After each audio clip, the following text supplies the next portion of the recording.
The end is nigh. But when Bill Nye is around, there's always a scientific solution. The Emmy-winning educator is back on TV, this time using his signature scientific style to break down the most epic global disasters imaginable. Take a look. Right now, I'm being chased by a 1,000-degree avalanche of ash and gas. A pyroclastic death cloud. The most hazardous thing a volcano can unleash. It's incinerating everything in its path. Cities within 500 miles of the caldera will be buried or burned to the ground within hours. Volcano night! It's a blast! Let's talk about this show. It's very different from what you've done in the past, with experiments, test tubes, and beakers, right? What inspired you to do this? In LA, Hollywood area, I would cross paths with Brannon Braga and every once in a while Seth MacFarlane. We would talk about, we ought to do a show. We should do a show. And so Seth is very concerned about anti-science, about people ignoring problems that we have and people dismissing science. And so we got this idea emerged that we could do this show that scares people, has humor, and has this optimistic view of the future with real science. How do you pick, when you're writing and producing this, the disasters, the things you'll cover without going into a bottomless pit? So we would have 10 or 15 ideas. And how about let's have a global pandemic. Wait, we're still in one. That's season 2.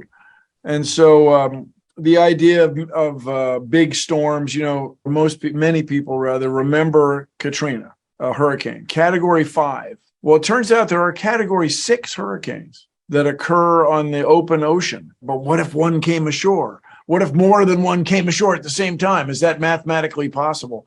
We went to climate scientists. Yeah, it's mathematically possible. Yeah, we worry about it all the time. And then since I was a kid, asteroid impact, man, serious biz, asteroid coming in. And then it was in my lifetime that it's been shown that at least the best hypothesis anybody has about what happened in the ancient dinosaurs is an asteroid impact.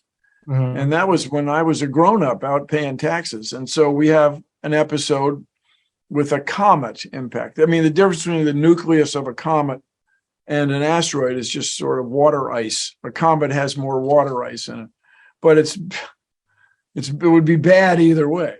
And so we use these reasonable disasters, by that I mean easily predicted disasters, and expanded it so that what would we do about it? We address that question in the second half of the show. And another question I have for you in terms of this show and this subject matter and your personality, because I'm a natural optimist too. I think you are an optimistic guy as well. But for this subject matter, how do we stay optimistic? I say all the time, take some action. Just get started. That's what I tell everybody. When it comes to comet impacts, support the space program. Vote for people who support NASA. Educate yourself about farming practices and vote for people who aren't going to abuse fresh water used for irrigation people. I mean, lawmakers who are going to let laws treat our freshwater supply in a way that is short-sighted. In the case of tsunamis, vote for people who will fund systems along seacoasts to get people out of the way when the tsunamis come in. It's really what we want people